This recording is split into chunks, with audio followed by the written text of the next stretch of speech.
दोस्तों हम सारे लोग बिग रैमी को काफ़ी प्यार करते हैं। उन्होंने 2 बार मिस्टर ओलंपिया का टाइटल भी जीता है। बट कितने लोगों को पता है कि बिग रैमी एक फिशिंग फैमिली से बिलॉन्ग करते हैं? यस गाइस, बिग रैमी ने 2010 तक एज़ अ फिशरमैन काम किया है और उससे जो पैसा मिला, उसी से उन्होंने बॉडी बिल्डिंग स्टार्ट करी थी। और मुझे लगता है कि ओवरऑल इजिप्ट कंट्री के लिए काफ़ी मोटिवेशन वाली बात रहेगी कि एक फिशरमैन आगे जाके दुनिया का बॉडी बिल्डिंग का सबसे प्रेस्टिजियस टाइटल जीतता है, वो भी 2 बार और वो भी लगातार। तो मुझे लगता है कि ये मोटिवेशन वाली बात है। तो एक चीज़ तो कन्फर्म हो गई कि वो काफ़ी पुअर फैमिली से बिलॉन्ग करते थे। उनके 2 भाई हैं, वो अभी तक फिशिंग करते हैं और जो बिग रैमी है, अभी उनके पास स्पॉन्सर्स है, उनके पास बिज़नेसेस है। बट जब भी टाइम मिलता है, जब वो अपने कंट्री वापस जाते हैं, वो फिर से अपनी फिशिंग करते हैं एज़ अ फन, बिकॉज़ ये उनकी हॉबी थी, उनका एक पसंदीदा काम था। शायद आप में से बहुत कम लोगों को पता होगा कि बिग रैमी ने 2003 में ही बॉडी बिल्डिंग स्टार्ट करी थी। बट उनका एक्सीडेंट हो गया अनफॉर्चुनेटली और उन्होंने बॉडी बिल्डिंग फिर से छोड़ दी।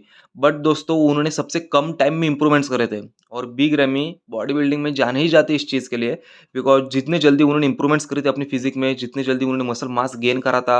बिकॉज़ गाइज़ जब उन्होंने प्रो कार्ड जीता था, उस शो में उनका वेट था 286 एलबीएस ऑन स्टेज और वो श्रेडेड भी थे। तो इससे अंदाज़ा लगा सकते हो कि उन्होंने कितना सारा मसल मास पुट ऑन करा था।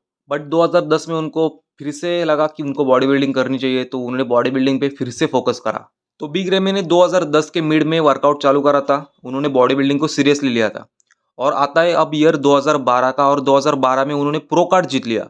मुझे लगता है कि हिस्ट्री में बहुत ही कम या फिर हो सकता है कि ओनली बिग रैमी ऐसे बॉडी बिल्डर हो जिन्होंने अपने 1.5 साल के ट्रेनिंग में ही 1.5 साल के करियर में ही प्रो कार्ड जीता था, वो भी मेंस ओपन डिवीजन में। तो मुझे लगता है कि मेंस ओपन डिवीजन में प्रो कार्ड जीतना 1.5 साल में काफ़ी मुश्किल और टफ चीज़ होती है, बिकॉज़ काफ़ी सारा मसल मास पुट ऑन करना होता है और उसके साथ डेफिनिशन भी मेंटेन करनी होती है।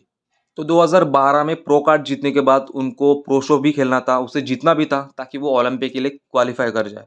तो आता है अब ईयर 2013 का और 2013 में वो न्यूयॉर्क प्रो खेलते, उसे ओवरऑल जीतते और वो ओलंपिया के लिए क्वालीफाई हो जाते हैं।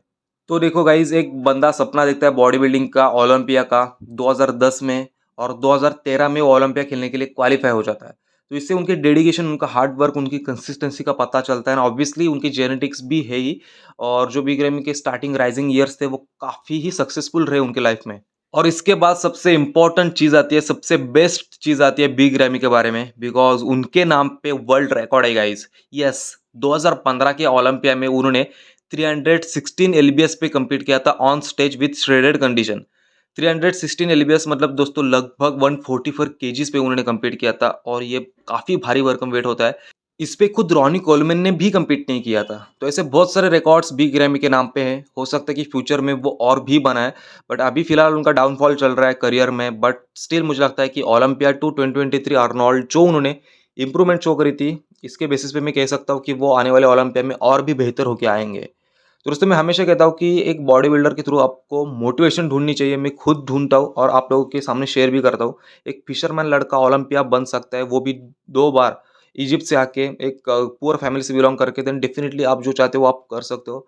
Just consistency, hard work, because जब टाइम आता है किसी चीज़ का वो होती है। तो मैं हमेशा कहता हूँ और मैं कभी भी नहीं कहता कि मुझे सब्सक्राइब करो, लाइक करो, बट जस्ट मैं कमेंट रखना चाहूँगा, बिकॉज़ कमेंट्स में मुझे पता चलता है कि आप लोग क्या फ़ील कर रहे हो और आपको नेक्स्ट वीडियो कौन से टॉपिक पे चाहिए। तो डेफिनिटली गाइस, बिग रैमी के लिए तो एक कमेंट बनता ही है। So let me know your thoughts about big Rammy in comment section. Thank you so much for watching it. See you soon, love you all. तो चलो दोस्तों, साथ ही साथ में आप लोगों को गुड न्यूज़ दे ही देता हूँ। तो दोस्तों जैसे कि आप सभी लोगों ने वे प्रोटीन खरीदा होगा किसी डीलर से या फिर ऑनलाइन वेबसाइट से, तो कभी आपको 2 केजी वे प्रोटीन 3300 रुपीज़ में मिला है? यस गाइस, 2 किलो का वे प्रोटीन अगर आपको 3300 रुपए में मिला होगा, देन आप मुझे कमेंट्स में डेफिनिटली बताना। तो जैसे कि मेरे जैसे बहुत सारे लोग चाहते हैं अच्छी बॉडी बनाना, एथलेटिक बॉडी बनाना, ट्रांसफॉर्मेशन करना विद इंटरनेशनल कंटेंट्स, और वो भी हम चाहते हैं एक अफोर्डेबल सबसे कम प्राइस में।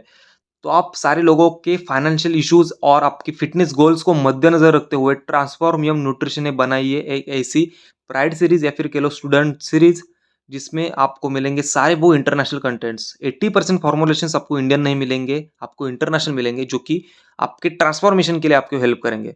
तो जैसे ही सीरीज लॉन्च होती है मैं उस दिन वीडियो बनाऊंगा, उस दिन पोस्ट भी डालूंगा। जिसको ऑर्डर करना है डेफिनेटली आप ऑर्डर कर सकते हो with my coupon code for extra discount.